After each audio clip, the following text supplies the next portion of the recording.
नमस्कार, मैं हूं पंकज भार्गव। पाकिस्तान युद्ध की तैयारी कर रहा है, लेकिन भारत के लिए ये टेंशन की बात नहीं है। पाकिस्तान जंग की कोशिश करेगा, लेकिन बिना एटम बम के, बिना गोले बारूद के पाकिस्तान को सरेंडर कराने का चक्रव्यूह प्रधानमंत्री मोदी तैयार कर चुके हैं। G7 में दुनिया ने मोदी का दम देखा और अब मोदी नए मिशन पर जा रहे हैं।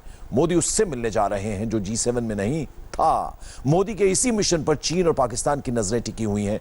आखिर मोदी के चक्रव्यूह में कैसे कैद हो गए इमरान खान, इस रिपोर्ट से समझिए। पाक चीन की जोड़ी का तोड़ मोदी के पास है। मोदी का प्लान, चित होंगे चीन पाकिस्तान। प्रधानमंत्री मोदी ने चल दिया नहले पर दहला। टेंशन में दुश्मन, चक्रव्यूह है तैयार। आइसक्रीम डिप्लोमेसी के इस दृश्य को समझना जरूरी है। पुतिन से मिलने पहुंचे हैं तुर्की के राष्ट्रपति रजब तैयब एर्दोआन। दोनों की केमिस्ट्री गजब की है और यही केमिस्ट्री मोदी के उस चक्रव्यूह को और मजबूत बना देती है जो चीन और पाकिस्तान की जोड़ी का परफेक्ट तोड़ है। पूरी दुनिया की नजरें अब 4 सितंबर पर टिकी हैं, जब प्रधानमंत्री नरेंद्र मोदी रूस में होंगे पुतिन के स्पेशल गेस्ट बनकर। मोदी और पुतिन की इसी दोस्ती ने पाकिस्तान की सांसें अटका रखी हैं। ऐसा क्यों है, ये बताएं। उससे पहले पाकिस्तान के उस ट्रायंगल के बारे में समझिए, जिसके दम पर इमरान खान आजकल रात दिन चिल्ला रहे हैं। आज पूरी दुनिया में पाकिस्तान एकदम अलग थलग पड़ा है, लेकिन जो मुल्क उसके साथ खड़े हैं उन्हें उंगली पर गिना जा सकता है, यानी चीन, तुर्की और ईरान।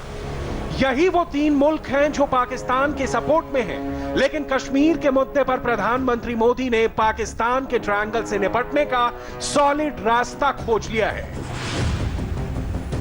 G7 समिट में पूरी दुनिया ने नरेंद्र मोदी का जलवा देखा, तो मुस्लिम मुल्कों के साथ हिंदुस्तान के रिश्तों का दम देखा।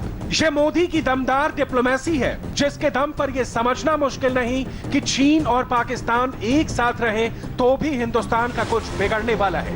इसे ऐसे समझिए कि पाकिस्तान के वजीर आजम इमरान खान बार बार ईरान और तुर्की का नाम लेकर मीडिया के कैमरों पर माउथ पब्लिसिटी में जुटे हैं, लेकिन अब पाकिस्तान को यह मौका भी नहीं मिलने वाला, इसकी पूरी गारंटी है।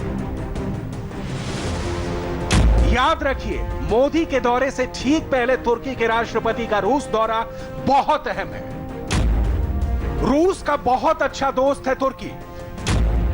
तुर्की को रूस देता है मॉडर्न हथियार। राष्ट्रपति पुतिन का बड़ा सपोर्टर है तुर्की। पुतिन तुर्की को भारत के पक्ष में करेंगे। तुर्की एक कंट्री है, पाकिस्तान जिसके ऊपर एक प्रभाव डालने की कोशिश कर रहे हैं, लेकिन भारत भी एक देश को भी नहीं छोड़ना चाहते हैं और इसीलिए पुतिन के साथ बातचीत करके अभी भारत पुतिन को ये मतलब बोले हैं कि तुर्की के साथ जो भारत का दोस्ती है उसमें रशिया, मतलब कोई बायलैटरल जो रिश्ता है वो तो अलग बात है, लेकिन रशिया के साथ तुर्की का अच्छा रिश्ता है इस समय। और रशिया, पुतिन कोशिश कर रहे हैं कि न्यूट्रल करना है तुर्की को, आप भारत के खिलाफ मत जाइए। पीएम मोदी सितंबर के पहले हफ्ते में रूस जा रहे हैं। रूस भारत का सबसे पुराना पार्टनर रहा है और हाल के वक्त में मोदी पुतिन के बीच केमिस्ट्री ने रिश्तों को नई ऊंचाई तक पहुंचा दिया है। 4 से 6 सितंबर के बीच ईस्टर्न इकोनॉमिक फोरम की मीटिंग में हिस्सा लेंगे। ईस्टर्न इकोनॉमिक फोरम की मीटिंग में मोदी चीफ गेस्ट बनकर जा रहे हैं। भारत रूस के 20वें वार्षिक द्विपक्षीय शिखर सम्मेलन में भाग लेंगे। मोदी का दौरा बहुत अहम है क्योंकि कश्मीर के मुद्दे पर रूस ने भारत का खुलकर सपोर्ट किया। प्रधानमंत्री मोदी ने पुतिन के साथ अपनी दोस्ती का किस्सा इंडिया टीवी के editor in chief Rajat Sharma को दिए ऐतिहासिक इंटरव्यू में बताया था। और मॉस्को जब पहुंचे तब -11 टेम्परेचर था। अब हम लोग तो यहाँ उतनी ठंड तो अनुभव नहीं करते हैं, लेकिन वहाँ उतर करके हमको होटल जाना था। तो हमारे एम्बेसडर आए, उन्होंने कहा साहब कार्यक्रम में बदल हुआ है। मैंने कहा क्या हुआ भाई? बोले पुतिन साहब इंतजार कर रहे हैं उनके यहाँ डिनर के लिए। मैंने कहा भाई रात को 9 बज गए, मैं 9 घंटे ट्रैवलिंग करके आया हूँ, अभी कहाँ ले जा रहे हो तो? नहीं, बोले साहब उनका बड़ा आग्रह है, जाना पड़ेगा। मैंने कहा कम से कम मुझे होटल पे ले जाइए, मैं फ्रेश हो जाऊँ, शावर ले लो, फिर चलते हैं। मैंने कहा लेकिन कितना समय लगेगा, कितना टाइम लेंगे वो? बोले साहब ज़्यादा से ज़्यादा 50 मिनट, मैक्सिमम 50 मिनट। और बोले कोई नहीं होगा, आप होंगे, राष्ट्रपति पुतिन होंगे और इंटरप्रेटर होगा। अब खैर मना तो कर नहीं सकते थे। आधी अधूरी इच्छा को लेकर नहा धो करके भागे हम, कपड़े बदल करके। हम दोनों बैठे, बातें शुरू हुई साहब, और आप हैरान हो जाएंगे, जो 50 मिनट का कार्यक्रम तय हुआ था, मैं करीब सुबह 3:45 बजे होटल वापस आया। अतीत के पन्नों में दर्ज ये तस्वीरें यही कहानी बयां कर रही हैं। मोदी और पुतिन की दोस्ती गजब की है। आपको बता दें, मोदी के दौरे से ठीक पहले एनएसए अजित डोभाल और विदेश मंत्री एस जयशंकर रूस के दौरे पर गए। वैसे भी मोदी और पुतिन की केमिस्ट्री यही बता रही है कि अपने दोस्त के लिए पुतिन तुर्की को मनाएंगे। यानी पाकिस्तान जिस तुर्की के दम पर उछल कूद रहा है, उसका पक्का इलाज मोदी ने खोज लिया है और उसका असर भी जल्दी दिखने वाला है। वहीं दूसरी तरफ ईरान का साथ भी ज्यादा दिनों तक पाकिस्तान को नहीं मिलेगा।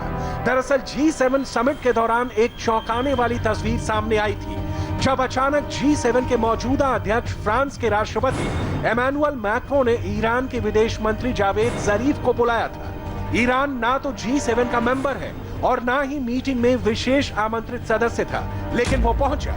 G7 में चौंका देने वाली एक एंट्री के पीछे मोदी का चक्रव्यूह है।